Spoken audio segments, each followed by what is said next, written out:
காஞ்சிபுரம் மாவட்டத்தில் பிரபல ரவுடி கொலை செய்யப்பட்ட வழக்கில் 3 கல்லூரி மாணவர்கள் உட்பட 5 பேரை பிடித்து போலீசார் ரகசிய இடத்தில் வைத்து விசாரணை மேற்கொண்டு வருகின்றனர். திருக்காலிமேட்டில் ரவுடி ராஜா பட்டப்பகலில் நாட்டு வெடிகுண்டு வீசி கொல்லப்பட்டார்.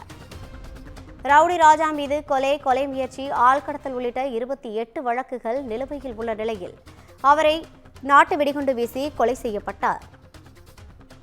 காஞ்சிபுரம் மாவட்டம் திருக்காலிமேட்டில் பிரபல ரவுடி ராஜா நாட்டு வெடிகுண்டு வீசி கொல்லப்பட்ட வழக்கில் 5 பேரிடம் ரகசிய விசாரணை நடைபெற்று வருகிறது. இதுகுறித்தான கூடுதல் விவரங்களை வழங்குவதற்காக நமது செய்தியாளர் பூபாலன் இணைப்பில் இருக்கிறார். வணக்கம் பூபாலன், கூடுதல் விவரங்கள். கண்டிப்பாக காஞ்சிபுரம் மாவட்டத்தை சேர்ந்த ராஜா என்கின்ற வசூல் ராஜா, இவர் மீது கொள்ளை அதே போன்று 28 வழக்குகள் நிலுவையில் உள்ளதாக கூறப்படுகிறது. அதே போன்று கடந்த வருடம் ஒரு வழக்கில் சிறைக்கு சென்று விட்டு இதே போன்ற குற்றச்சம்பவங்களில் ஈடுபட மாட்டேன் என்று எழுத்துப்பூர்வமாக தெரிவித்துவிட்டு வெளியே வந்ததாக கூறப்படுகிறது. அப்போதிலிருந்து எந்தவித குற்றச்சம்பவத்தில் ஈடுபடாமல் வந்துள்ளார். இந்த நிலையில் நேற்று திருக்காலிமேடு நியாய விலைக்கடை அருகாமையில் இருந்தபோது மர்ம கும்பலால் நாட்டு வெடிகுண்டு வீசப்பட்டு மற்றும் கத்தியால் சரமறையாக வெட்டி அவரை படுகொலை செய்துவிட்டு தப்பி ஓடினர்.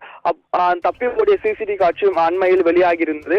அதன் அடிப்படையில் காவல்துறையினர் தனிப்படை அமைத்து தற்போது 5 நபர்களிடம், அதாவது 3 கல்லூரி மாணவர்கள் உட்பட 5 நபர்களிடம் விசாரித்து வருவதாக தற்போது தகவல் வெளியாகியிருக்கிறது. கூடுதல் விவரங்களை வழங்கியமைக்காக நன்றி பூபாலன்.